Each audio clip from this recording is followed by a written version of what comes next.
As the titular slayers continue their war against the flesh-eating demons unleashed by Muzan, the first demon, death is unavoidable in the world of Demonslayer.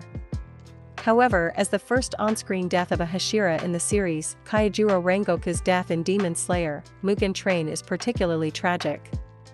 The flame-breathing Hashira was the least quirky of his comrades, with a more earnest and noble nature, which only added to the tragedy of his horrific death. However, it was also important for the broader plot of the series, of which Mugen Train is canonically a part.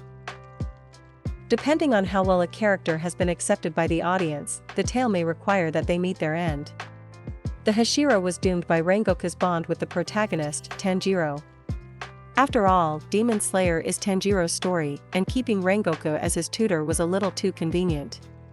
Rengoku may have been able to assist Tanjiro in mastering the Hinakami Kagura, an immensely strong technique that looks to be related to flame breathing, as a flame-breathing master. Unfortunately, the events of Mugen Train take place far too early in the timeframe of the series for Tanjiro to develop such a formidable skill. Rengoku had to be taken off the board in order to avoid the typical anime cliché of an overpowered protagonist. Though he expresses his readiness to train the young demon slayer, this would have made Tanjiro's trip far too simple, which would have harmed the series far more than Rengoku's death could. If Enmu had been Mugen Train's last adversary, the series might have found a way to keep Rengoku around without his mentorship becoming too convenient for Tanjiro. Rengoku has been revealed to have a younger brother whom he adores, and the Hashira are continually handed jobs by Kagaya Ubuyashiki, the Demon Slayer Corps commander. Rengoku might have been written out of Tanjiro's path in a variety of ways without being killed. However, the flame-breathing Hashira's death was necessary by the advent of Akaza at the end of Mugen Train. Akaza, the first of Muzan's most elite set of demons to debut in the series, is upper rank 3 of the 12 Kazuki. As a result, his arrival had to be a clear statement of the demon's outrageous strength and the threat the upper ranks pose.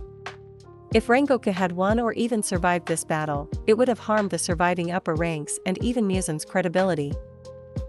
The Hashira of the Demon Slayer Corps are supposed to be the greatest of the best, as they've been witnessed easily beating demons that Tanjiro, Inosuke, and Zenitsu had almost perished fighting. While it was fortunate that they had a Hashira with them when Akaza appeared, it was critical to prove that the Hashira are not invincible. Tanjiro and the others discovered that they can't always count on the Hashira to save them when they're up against a demon. For Tanjiro and crew, things had been going a little too smoothly lately. It was time for a reality check once he, Inosuke, and Zenitsu had actually become lifelong buddies and become much stronger.